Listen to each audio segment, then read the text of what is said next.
Gente, uma alegria enorme estar aqui com vocês hoje. Estou muito feliz de ter sido convidado pela igreja por dois motivos, né? O primeiro, falar de serviço para mim é uma grande alegria, acho que é um dos grandes pilares da nossa igreja, é uma das formas que eu vejo a nossa igreja ser formada e desenvolvida ao longo dos anos. Então, poder falar desse tema nesse mês tão especial é muito legal. E falar no Dia das Mães de serviço, acho que tem tudo a ver, né? Poder falar de serviço no Dia das Mães, que privilégio. Porque, inclusive, na hora que eu fui convidado e eu vi que ia cair exatamente nesse domingo, e era um tema de serviço, na hora veio no meu coração. O tema da pregação é sirva como uma mãe. Por que servir como uma mãe? Por que a gente deve buscar servir como uma mãe? Porque quando a gente pensa no serviço de uma mãe, a gente pensa num serviço por amor, num serviço por inteiro, num serviço incondicional e sacrificial. Talvez alguns podem não ter tido a melhor experiência dentro de suas casas, não tenham tido esse privilégio de desfrutar dessa realidade, mas graças a Deus, Marilene, está aqui? Eu tive o privilégio de estar lá em cima servindo outras crianças. Eu tive o privilégio de crescer num lar assim, onde eu vi uma mãe entregar sua vida, entregar seu dia, entregar sua noite por conta dos filhos. E que privilégio foi crescer num lar assim, que privilégio é poder falar desse serviço que eu testemunhei na minha vida, que eu creio que muitos de vocês testemunharam aqui. E aí, quando a gente fala desse serviço de mãe, não é só para as mães saberem como elas devem servir a seus filhos, não é isso. É para a gente olhar como as mães servem seus filhos e aprendermos como devemos servir a todos. E aí eu fiz uma hierarquia do amor aqui, uma hierarquia de o quanto nós estamos realmente dispostos ou não a servir alguém, e eu pensei que o nível mais baixo que temos seria um inimigo nosso. Seria, sei lá, eu servir um flamenguista, alguém dessa laia. Mas até eles, irmãos, são dignos de misericórdia, onde abunda o pecado, superabunda a graça de Deus. É amar alguém de um partido político diferente, servir alguém que tem um viés completamente diferente do seu. E hoje em dia a gente vê o contrário, as pessoas brigando e se separando por conta de política, né? Depois do seu inimigo, daquela pessoa com quem você tem uma diferença, a gente está falando de servir e amar um desconhecido. Aquela pessoa que a gente não conhece, né? O quanto que a gente está realmente disposto a oferecer um amor sacrificial para uma pessoa aleatória na rua. O quanto que a gente está disposto a parar um minuto nosso e servir alguém que a gente não conhece. Depois vem, talvez aqui alguém mude um pouquinho a hierarquia a partir daqui, mas eu pensei nos amigos, né? Aquelas pessoas próximas a nós, que a gente tem uma disposição de servir, mas até onde a gente vai? Qual que é o nosso limite do serviço? Qual que é o nosso limite do amor com o nosso próximo? Depois a gente começa a entrar no nosso núcleo familiar, onde a gente tem o serviço aos nossos irmãos, onde a gente briga com eles por causa de um biscoito, mas brigaria na escola por eles por muito menos. A gente tem o amor de um filho por um pai ou por uma mãe, né? Você quer ofender uma criança, é falar mal do pai ou da mãe da criança, né? E aí você tem um amor ali, uma idolatria, você tem um orgulho daquela parentela que você tem, e você serve a eles, você está disposto a servi-los. Aí você tem o amor do cônjuge, né? Você, a sua esposa, o seu marido, a sua noiva, noivo, namorado, namorada, você ama essa pessoa num nível que você sente disposto a entrar na frente de um tiro por ela. E aí vem um amor que esse eu ainda estou começando a desfrutar, né, amor? Em dezembro a gente vai saber como é que é na prática. Mas um amor que uma vez eu estava vendo um Reels no Instagram e me chamou muita atenção. Eu lembrei, de manhã quem estava aqui, eu não lembrei qual era o filme, mas é o ator que faz o filme Deadpool, né, da Marvel. Ele falando numa entrevista que ele amava a esposa dele num nível que entraria na frente de um tiro por ela. Mas na hora que o filho dele nasceu, que ele olhou aquele bebê, que ele pegou no colo, e ele sentiu aquele amor, ele falou, aquela mulher que eu amava entraria na frente de um tiro por ela. Naquele momento eu senti que se tivesse uma briga, eu botaria ela na frente de escudo humano para defender aquele bebê. do tamanho que era o amor que ele estava sentindo por aquela criança. A gente aqui sabe, né, que o amor matrimonial, ele é a maior união que a gente tem em amor aqui na Terra, mas quando nasce, inclusive tem que ser uma ordenança de Deus, porque quando nasce uma criança, quando nasce um filho, e aqui os pais com certeza podem testemunhar, as mães, é um amor incondicional, é um amor que não dá para explicar. Todos os pais viram para mim e falam, Pedro, na hora que nasce, pais aqui eu digo pais e mães, né? Na hora que nasce, a sua vida muda de sentido. Na hora que você olha para aquela criança, os seus planos mudam, os seus sonhos mudam, o seu propósito muda, tudo se inverte. O seu mundo vira de cabeça para baixo. E isso para um pai que ficou 9 meses olhando de fora, imagina para uma mãe que viveu aquela gestação. Eu vejo a Carol ali lendo o Instagram, o aplicativo, hoje eu estou gerando um coração, hoje eu estou gerando um rim, hoje ela comprou o aparelhozinho, né, para poder ficar ouvindo o batimento todos os dias, poder desfrutar disso a cada dia. Então, isso é o nível de amor que a gente vê de uma mãe por um filho. Mas o que Jesus fala para a gente, lá em Mateus 5, 43, 44, é assim, vocês ouviram o que foi dito, ame o seu próximo e odeie o seu inimigo. Mas eu vos digo assim, amem os seus inimigos e orem por aqueles que os perseguem.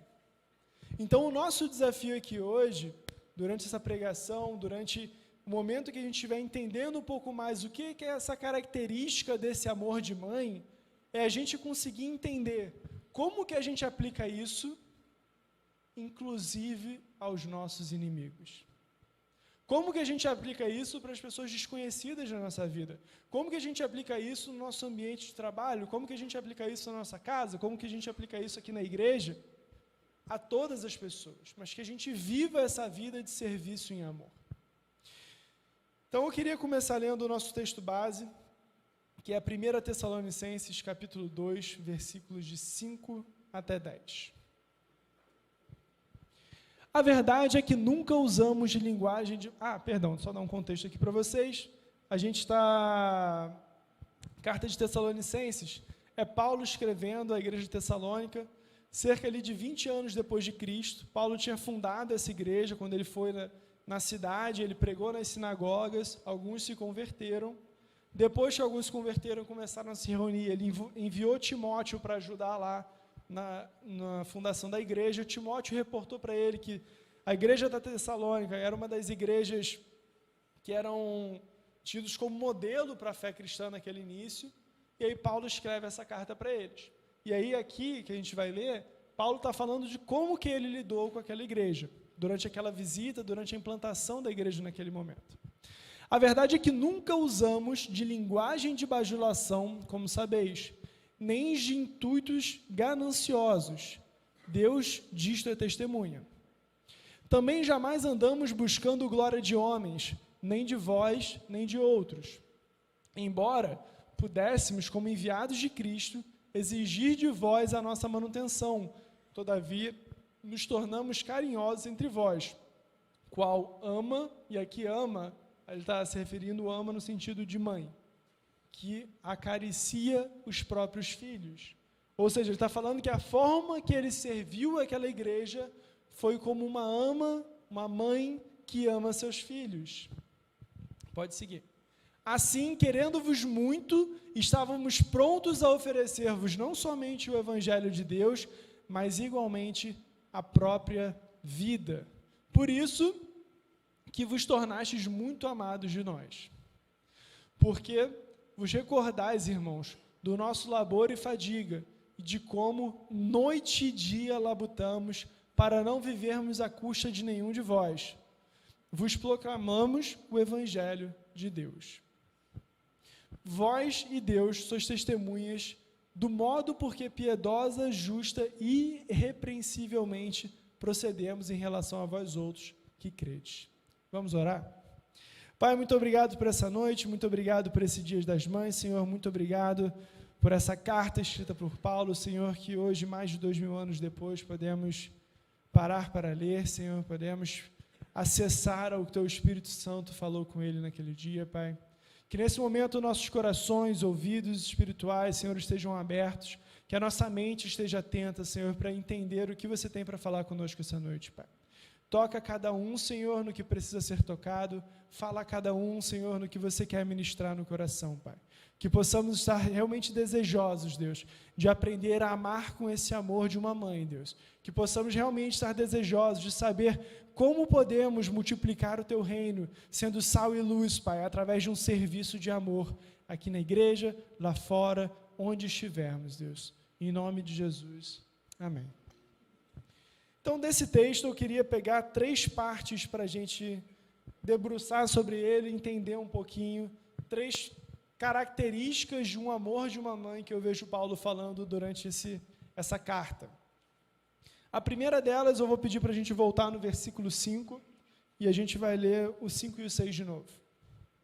A verdade é que nunca usamos de linguagem de bajulação, como sabeis, nem de intuitos gananciosos, Deus disto é testemunha. Também jamais andamos buscando glória de homens, nem de vós, nem de outros. Pode deixar aí por enquanto, por favor. E esse é o primeiro tema que a gente vai querer falar. Um serviço em amor, um serviço sacrificial, um serviço por inteiro, a primeira característica dele é não ser buscando glória de homens.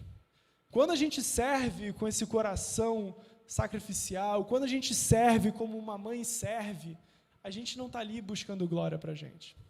Uma mãe que acorda de 2 em 2 horas de madrugada para amamentar seu filho, uma mãe que leva o filho de madrugada no hospital, uma mãe que passa a vida inteira resolvendo os problemas, pegando cartolina de madrugada, fazendo trabalho da escola, estudando, vendo o professor, fazendo almoço, lavando a louça, cuidando do joelhinho, fazendo tudo isso, ela não faz para a glória própria.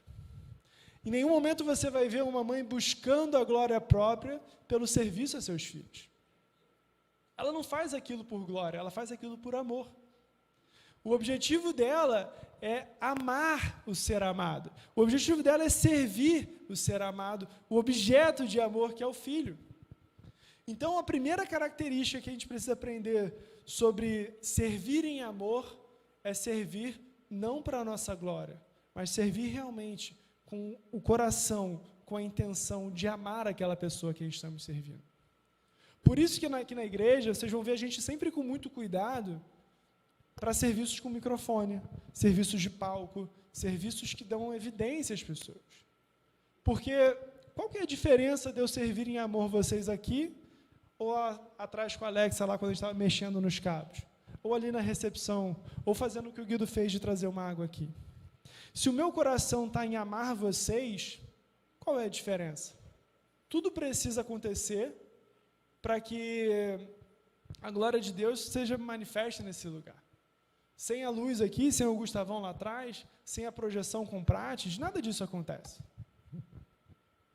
Sem o Ricardo lá na porta. Qual que é a diferença? Por que o nosso coração queima mais por isso aqui do que por estar lá? Do que estar nos bastidores? Porque aqui, muitas vezes, a gente sai e vem os aplausos, vem o tapinha nas costas, vem o reconhecimento. E isso satisfaz o nosso ego, satisfaz a nossa vaidade. E esse é o grande perigo do serviço no Evangelho, quando a gente está buscando um serviço sacrificial, buscando um serviço em amor. Jesus fala sobre isso quando ele vê os fariseus fazendo jejuns no meio da rua, orações altas no meio da rua, dando grandes dízimos e falando, ou ofertas, e falando para todo mundo que eles estavam entregando, e fala, cara, essas pessoas já receberam o que elas merecem, porque elas estão fazendo para a glória dos homens, então aqui elas já foram reconhecidas pelo que elas fizeram. Mas aqueles que fazem no secreto, aqueles que dão uma oferta com a mão direita e a mão esquerda não sabem o que fez, esses receberão uma glória direta de Deus. Aqueles que estão dispostos a servir, servir aqui uma bênção, gente. É maravilhoso, é incrível, mas tem que estar com o coração disposto a servir lá fora também.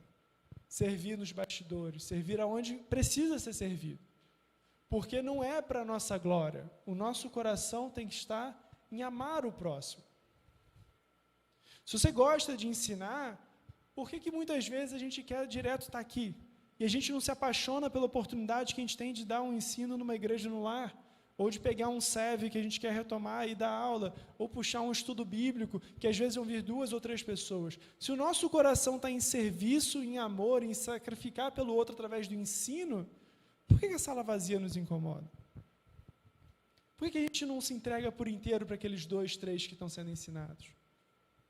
Porque muitas vezes, para a nossa vaidade, a quantidade é importante. O volume, o palco, as luzes, o microfone, é o que está alimentando o nosso ego. Mas a primeira característica do amor de mãe, se a gente quer realmente servir de forma sacrificial em amor, é servir jamais buscando glória de homens, nem da igreja, porque aqui ele está falando para a igreja, nem de outros. E aí eu lembro muito, quando eu vejo isso, quando eu estava estudando para preparar a palavra de hoje, eu estudei sobre a origem do Dia das Mães. E a origem do Dia das Mães tem um pouco a ver com isso. O primeiro evento de Dias das Mães que surgiu foi lá em 1800 e bolinha, com uma mulher cristã que criou o Dia das Mães para oração. O Dia das Mães pela paz. Deixa eu ajustar aqui. Não foi. Fui testar, né? Vai que... o Dia das Mães pela Paz, que foi um grupo de mulheres que se reuniam para orar pela paz que os Estados Unidos estavam em guerra. E uma filha dessa mulher, apaixonada pelo que a mãe dela fazia, na verdade, ela não era filha de uma da fundadora do movimento, mas de uma das mulheres que participava desse grupo de oração. Ela falava, cara, minha mãe era apaixonada pela ideia de ter um dia para homenagear as mães e esse tempo de comunhão, de mesa entre mães e filhos. E ela começou a lutar, a fazer as articulações políticas para que em 1908 ocorresse o primeiro Dia das Mães, com o foco de mães terem momentos de adoração e mesa junto com seus filhos. E ela, durante décadas, lutou contra a máquina americana que queria transformar esse Dia das Mães num dia comercial. Ela, inclusive, fala assim, não é do nosso agrado que o Dia das Mães seja o dia dos presentes onerosos, desperdiçadores e caros, que o Natal e outros dias especiais se tornaram. Porque o foco dela era que o Dia das Mães fosse um dia de reflexão tranquila e de relações pessoais entre mães e filhos. Porque o verdadeiro coração de uma mãe não está em receber a glória, está em desfrutar da alegria que é ter os filhos. Então, esse é o primeiro caminho, né? Buscar viver realmente um amor de 1 Coríntios 13, aquele amor que tudo suporta, tudo crê, tudo espera, um amor sem interesse, um amor sem buscar a glória própria. Depois eu queria que a gente continuasse lendo, e aí fôssemos para o versículo 7, onde a gente vai falar, embora pudéssemos, como enviados de Cristo, Paulo falando, né, exigir de vós a nossa manutenção, todavia nos tornamos carinhosos entre vós, qual ama, pode seguir, acaricia os próprios filhos. Vamos seguindo mais um pouco. Assim, querendo-vos muito, estávamos prontos a oferecer-vos não somente o Evangelho de Deus, mas igualmente a própria vida. Por isso, que vos tornastes muito amados de nós, porque vos recordais, irmãos, do nosso labor e fadiga, e de como noite e dias labutamos para não vivermos a custas de nenhum de vós. Vamos segurar aqui.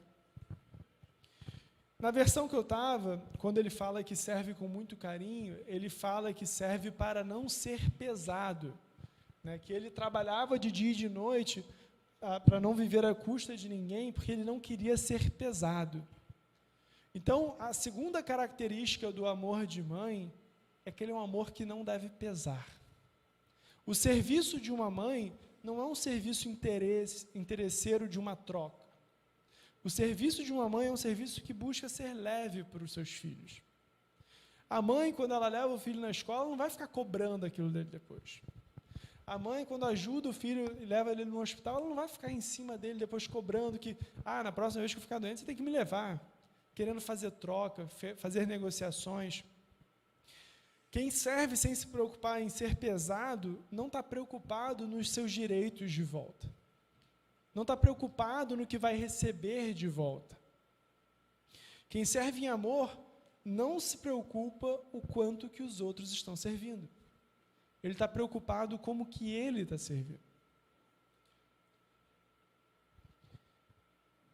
Uma mãe, ela não fica guardando os recibos para quando o filho ficar mais velho, cobrar ele o custo dos 1 aos 18 anos. Inclusive, se vocês quiserem anotar, eu pesquisei, e um filho hoje de 1 a 18 anos, para quem tem aí, já começa, hein? Ele parte de 480 mil e chega a custar ali para uma classe A 3,6 milhões. Aí, dali para cima, enfim, quem é rico gasta o quanto quiser, né? Mas essa é uma média no Brasil hoje que custa para criar um filho de 1 a 18 anos. Mas qual mãe que você já viu cobrando isso dos filhos? Qual mãe que você viu guardando os recibos da escola, corrigindo os juros e dizendo depois, meu filho aqui, chegou aqui sua escola, toma aqui o arroz que você comeu, lembra aqueles rodízios que você ia? Quando você pedia a sobremesa e o cafezinho, chegou a conta. Porque a mãe não busca ser pesada, ela não busca cobrar esse peso do serviço que ela está oferecendo. Ela quer oferecer um serviço leve, ela quer oferecer um serviço em amor, um serviço de coração.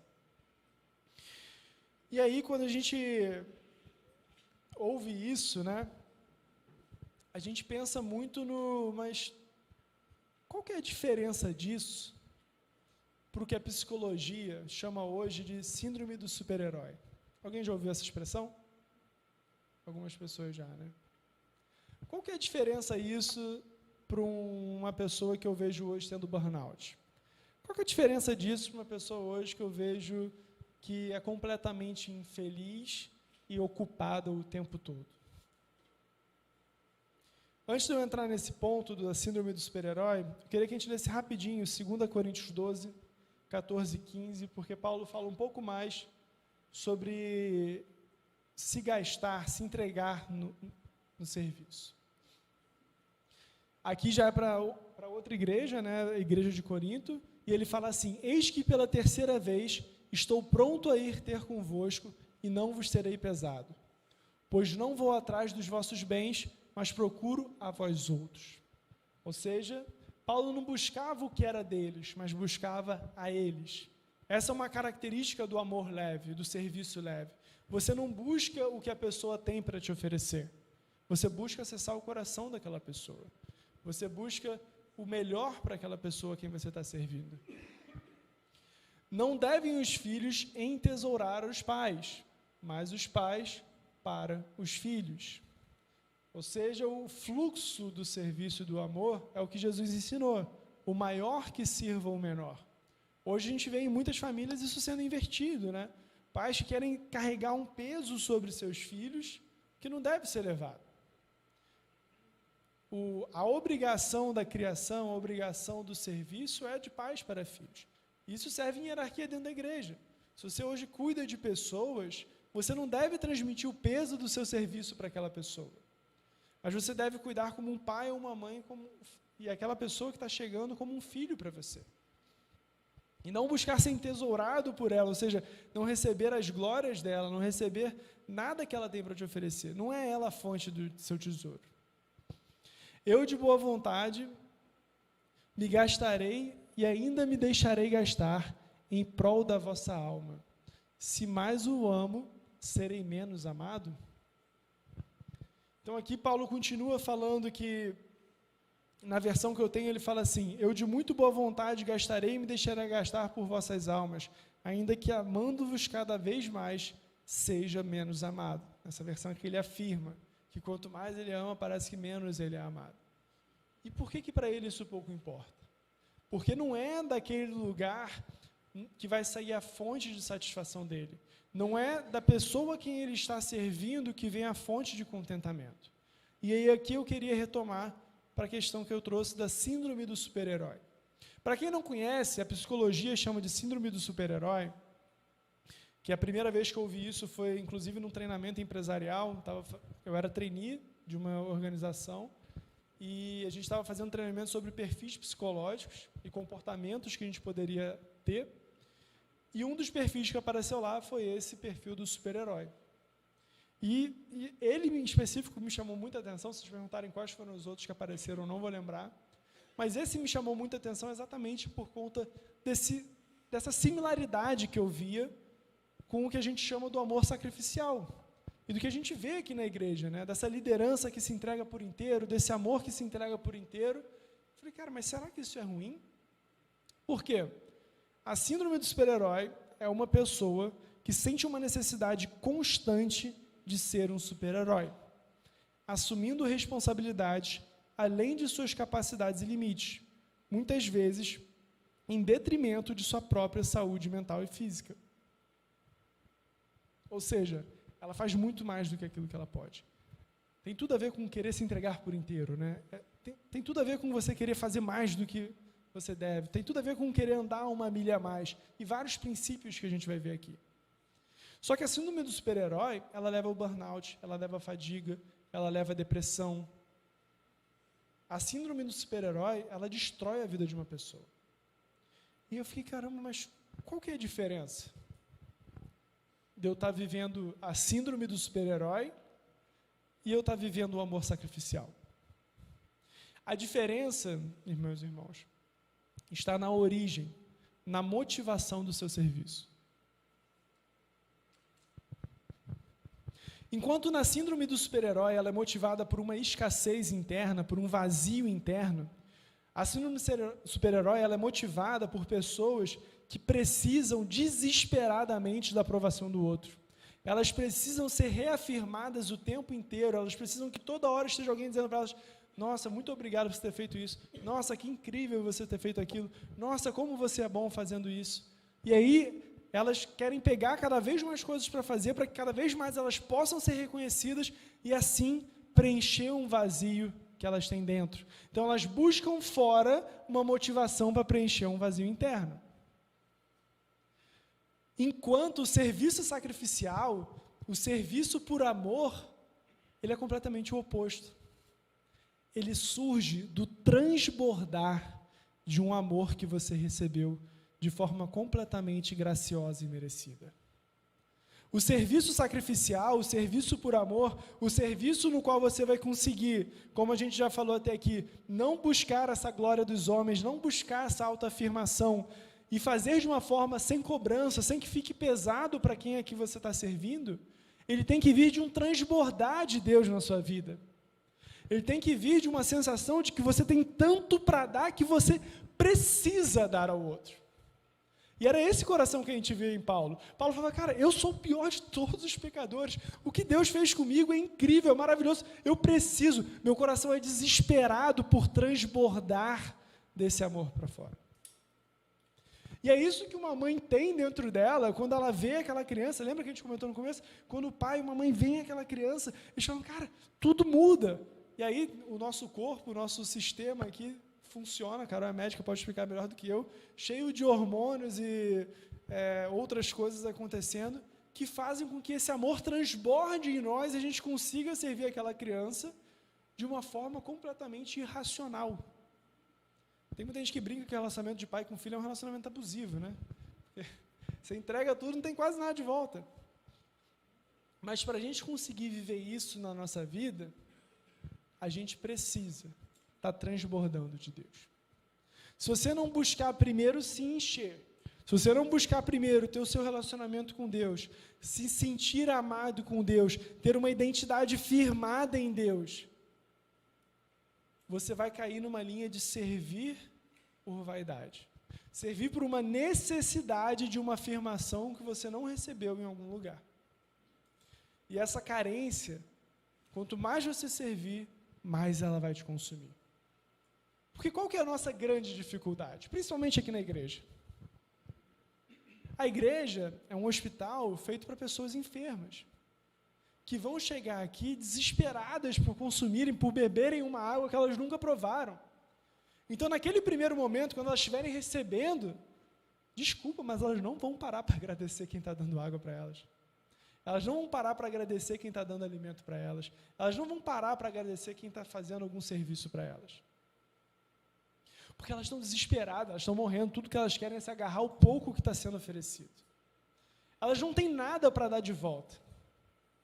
Muitas vezes a gente vai encontrar isso nas nossas casas.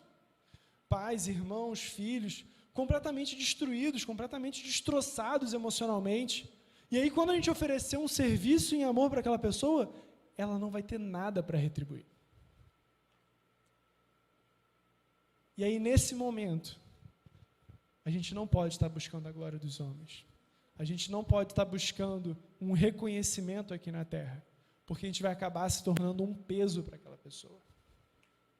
Na síndrome do super-herói, a pessoa é tão desesperada por fazer algo e receber reconhecimento, que uma das características é que ela começa a fazer coisas que ninguém nem pediu para ela. E ela cobra um reconhecimento por aquilo.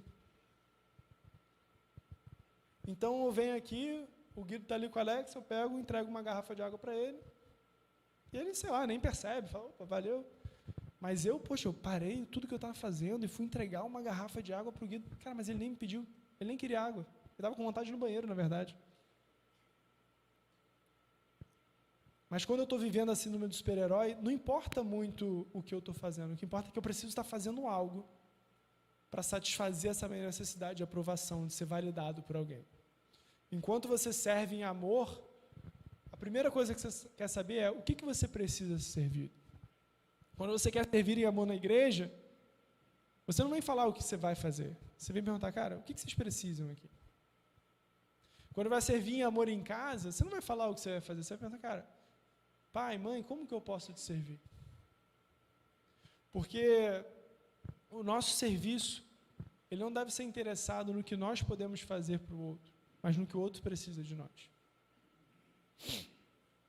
Então, essa é a segunda característica, né? A gente falou primeiro aqui que o amor sacrificial, o amor de mãe, ele não busca a glória dos homens e ele não busca ser pesado para o outro. Ele é um amor leve, sem cobrança.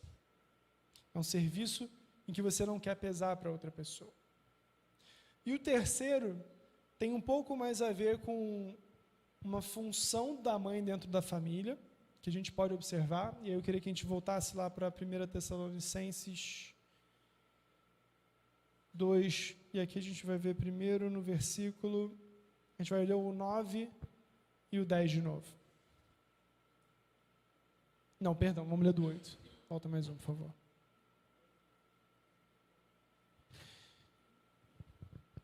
Aqui, assim, querendo-vos muito, estávamos prontos a oferecer-vos não somente o Evangelho de Deus. Aqui na versão que eu tinha, ele falava assim, de boa vontade quiséramos comunicar-vos não somente o Evangelho de Deus, ou seja, falar, ensinar o Evangelho de Deus, mas igualmente a própria vida. Então aqui ele está falando de oferecer a própria vida para aquela igreja, né? Volta um pouquinho. Por isso, pode seguir, que vos tornaste muito amados de nós, porque vos recordais, irmãos, do nosso labor e fadiga e de como noite e dia labutamos para não vivermos à custa de nenhum de vós. Vos proclamamos o Evangelho de Deus. Vós e Deus sois testemunhas do modo, porque piedosa, justa e irrepreensivelmente procedemos em relação a vós outros que crerdes. E aqui ele vai falar sobre um papel da mãe que a gente pode encontrar, por exemplo, em Provérbios 1:8, que diz para não deixarmos de lado a instrução da sua mãe. Ou seja, a mãe, ele vai falar do pai como alguém que disciplina e a mãe é alguém que ensina. Existe dentro desse papel da mãe um papel de ensino à criança, um papel de formação da criança. Paulo também fala, por exemplo, em 2 Timóteo 1:5, que assim como a avó e a mãe de Timóteo eram grandes mulheres de Deus, ele sabia que pelo ensino passado por elas, Timóteo seria um grande homem de Deus. A expectativa de Paulo de como era o relacionamento de Timóteo com Deus via do que ele sabia que tinha o relacionamento da avó e da mãe de Timóteo com Deus. Então, uma das características que a gente vê aqui nesse texto sobre o papel do amor de mãe, o serviço que uma mãe oferece, é o da comunicação do Evangelho. É o nosso terceiro aspecto aqui. Mas quando a gente fala de comunicar o Evangelho, Paulo aqui fala não só de palavras, ele fala de comunicar por inteiro. Ele fala de comunicar de forma santa, justa e irrepreensível. Santa, servir de forma santa, amar de forma santa, amar de forma pura, vai ter muito a ver com o que a gente já falou aqui. De amarmos com o coração disposto a entregar tudo que tem. Amar com o coração completamente sem segundas intenções. Lá no primeiro versículo ele falava sobre não fazer bajulações. O que é uma bajulação? É você falar algo esperando uma recompensa por aquilo. Seja ouvir algo em troca, seja você se aproximar daquela pessoa e aquela pessoa te oferecer algo, mas o que você fala não é verdadeiro. Então, quando você procede de forma santa, você procede de forma pura, sem mácula. Quando a gente fala aqui de criar confiança em alguém, né, porque, e aí tem um ponto muito interessante na criação de filhos, né? Quando eles são muito pequenos, cara, obedece quem tem juízo, né? Porque senão você vai ficar de castigo, senão você vai ser disciplinado, senão você é cerçado dos seus direitos. Mas chega numa idade que isso não funciona mais. Se você aprendeu a disciplinar seus filhos pelo medo, uma hora isso não funciona mais. Uma hora você começa a precisar a ter a confiança dos seus filhos do que o que você está falando faz sentido, é certo. É mais ou menos na fase da adolescência. E isso pode ser para o bem ou para o mal. Eu já tive um grupo de adolescentes aqui, em que eu estava dando carona para uma pessoa, a pessoa estava no banco de trás, do outro lado do carro, e eu ouvi a mãe gritando com a filha. Eu preferia que você tivesse ido encher a cara, usar droga, do que para essa igreja. Então, graças a Deus, que essa adolescente já tinha condição de discernir o que a mãe estava falando, do que era melhor para ela. Mas, muitas vezes, isso pode ser para o caminho contrário também. Você está querendo demonstrar algo para o seu filho que é um caminho melhor, mas ele, por algum motivo, não confiar em você de que aquele é o melhor caminho. E eu queria falar um pouco dos aspectos, e aí isso é com base num livro, quem gosta de ler, eu gostei muito desse livro, chama O Poder da Confiança, ou em inglês Speed of Trust, velocidade, que ele chama em inglês, que fala de como que você constrói um relacionamento de confiança. E aí ele fala de 4 grandes pilares. O primeiro, que vai ter a ver com o irrepreensível, que Paulo fala, é a nossa integridade. O primeiro pilar para você construir confiança com alguém, você começar a falar de Deus para alguém, aquela pessoa parar para querer te ouvir, você querer servir alguém com ensino e aquela pessoa parar para querer saber se o que você fala merece ser escutado, é se você faz o que você fala. No inglês tem a expressão walk the talk. Você vive aquilo que você prega? Esse é o primeiro caminho para a pessoa querer te ouvir. Porque senão ela vai falar, cara, qual que é a lógica de eu ouvir um conselho de uma pessoa que não pratica o que ela mesma está falando para eu fazer? Cara, eu era muito bom de dar conselho de relacionamento quando era solteiro. Agora que eu sou casado, está um pouco mais difícil. As coisas não são mais tão óbvias. Porque é muito fácil você falar do que você não conhece. Né? Existe uma curva do conhecimento, esqueci o nome dela que agora eu não anotei, que fala que quando você está começando a aprender uma coisa, você acha que você sabe muito daquilo. E aí depois, quando você começa a estudar de verdade aquilo, você percebe que você não sabe nada. E aí depois de muito estudo, você começa a achar que você realmente sabe alguma coisa. Mas no começo, né, quando a gente pega aqui, lê um título de uma reportagem, vê um Reels no Instagram, a gente tem a sensação que a gente domina o assunto. Né? Mas se a gente não vive, não bota aquilo em prática, qual a credibilidade que a gente tem para querer passar aquilo para frente? Então, o primeiro passo, se você quiser construir uma relação de confiança, se você estiver falando com pessoas mais maduras, que não estão completamente dependentes ou desesperadas, se você quer comunicar algo para elas, você precisa ter uma vida de integridade para aquela pessoa querer te escutar. O segundo passo é a pessoa acreditar na sua intenção. E aí, para mim, tem muito a ver com a parte santa, né? A transparência, a pureza das suas intenções. Porque você não consegue confiar em alguém que você acha que tem segundas intenções. Você não consegue confiar em alguém que você acha que não está falando o que é melhor para você, mas porque, na verdade, ela quer algo em troca com aquilo.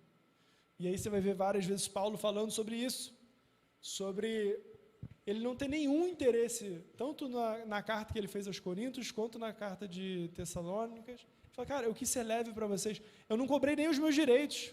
Paulo, como pregador do evangelho, ele tinha o direito de ter um lugar para dormir, de ter um salário, de ter mantimentos. Ele falou, cara, eu sabia que vocês não podiam dar, eu não quis ser pesado a vocês, nem o que era meu direito eu cobrei. Então, como que você não vai acreditar numa pessoa dessa, que está abrindo mão dos seus direitos por dar algo para você? Então, quais são as intenções que você mostra quando você quer passar o evangelho para frente? Isso importa muito. O terceiro ponto é a sua capacidade. Se você quer ganhar a confiança de alguém, você precisa mostrar que você é capaz naquilo. Como é que você vai ensinar a Bíblia para alguém se você não conhece? Como é que você vai ensinar os caminhos de Deus se você não anda neles? Então, capacidade, o quão competente você é naquilo que você fala. Por isso que nós temos ministérios diferentes para assuntos diferentes. Porque nós temos pessoas aqui que se especializam em estudar temas diferentes para tratar assuntos diferentes. Tem vários homens de Deus aqui. Mas se eu quiser falar de finanças, talvez eu procure uns. Se eu quiser falar de casamento, talvez eu procure outros. Se eu quiser falar de vida com Deus, sobrenatural, talvez eu procure outros. Se eu quiser falar de carreira, talvez eu procure outros. Porque a gente observa, para criar um relacionamento de confiança, a capacidade de cada um. Né? Você não vai buscar... O João Paulo não vai querer aprender Muay Thai comigo, porque eu tenho menos capacidade do que ele. Então, se ele observa isso em mim, ele não vai querer... Eu vou começar a falar de Muay Thai, de uma coisa que eu vi no YouTube, ele vai falar, cara, valeu, muito bom, cara, continua aí sua jornada. Mas vai entrar por aqui, sair por aqui. Porque ele sabe que a capacidade dele é muito maior do que a minha. Então, você quer passar algo para alguém, desenvolva a sua capacidade. E, por fim, de nada adianta não ter resultados. Como é que você vai falar de Deus para alguém se qualquer tribulação na nossa vida, a gente entra no caos, a gente desespera? A Bíblia tem uma promessa que você não precisa crer para viver ela, que é, no mundo tereis aflições. Não precisa ter fé, vai vir para todo mundo. Mas como que você passa por ela? Qual que é o resultado da sua fé?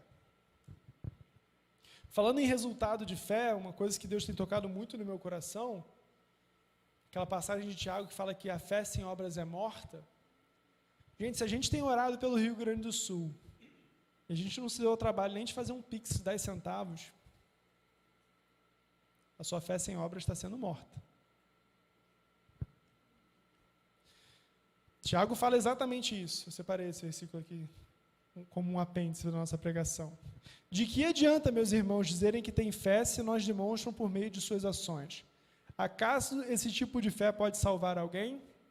Se um irmão ou irmão necessitar de alimento ou de roupa e vocês disserem, até logo e tenham um bom dia, aqueça-se e coma bem, mas não derem alimento nem roupa, em que isso ajuda? Então, de nada adianta a gente chegar aqui e fazer uma oração fervorosa pelo Rio Grande do Sul, a gente postar vários vídeos, se a gente não estiver disposto a dar nada por eles. É isso que o Evangelho está falando. É isso que é dar resultado. É isso que é dar sacrifício. E o meu objetivo não é pesar aqui para ninguém. O meu objetivo é que a gente realmente reflita, né? O quanto que a nossa fé tem sido vivida através das nossas obras. Vai dar muito mais trabalho vocês ficarem com raiva de mim e não dormirem essa noite do que pegar o celular e fazer um Pix se você ainda não fez. Tem vários. É só jogar no Google. Pix ajuda Rio Grande do Sul. Vão ter vários. E, gente, de verdade, não é pelo valor. Lembra de Jesus falando das 2 moedinhas? Elas valem muito mais do que grandes tesouros. É tudo que você pode, 2 moedinhas, aí Deus olha o seu coração. E não é para agradar homens, não é para me agradar, não é para você estar bem com a sua consciência. É porque isso é ser igreja. Isso é servir como uma mãe. Qual mãe que não tira a própria roupa do corpo para dar para o seu filho? Qual mãe que não se entrega por inteiro para aquele propósito? Então, para finalizar, o que eu queria deixar aqui era esse resumo dessas 3 características de uma mãe que serve em amor. A primeira delas é que o nosso amor não seja um amor que busca servir para a glória de homens, buscando glória de homens. A segunda delas é que no nosso amor, no nosso serviço em amor, a gente não seja pesado para o outro, que a gente não cobre pelo nosso serviço, que a gente saiba de onde que vem a nossa recompensa. Mas para que você consiga viver isso de forma leve, você precisa estar cheio de Deus. Senão você vai entrar na síndrome do super-herói, você vai entrar no burnout, você vai entrar em depressão, você vai entrar num caminho de busca incessante por reconhecimento. Isso vai destruir a sua vida. Então, muito cuidado, meus irmãos. E o terceiro, que a gente possa ter pessoas que vejam em nós a capacidade e a confiança de ensinarmos o que Cristo nos ensinou. Que eles vejam através da nossa atitude santa, justa e irrepreensível uma vida que vale a pena ser vivida. Uma cruz que vale a pena ser carregada. Um amor pelo qual vale a pena se entregar. E que cada um de nós consiga viver, a partir dessa semana, meditar como que é viver esse serviço e esse amor sacrificial, esse amor de mãe, esse amor por inteiro. Então, muito obrigado, feliz Dia das Mães e até a próxima.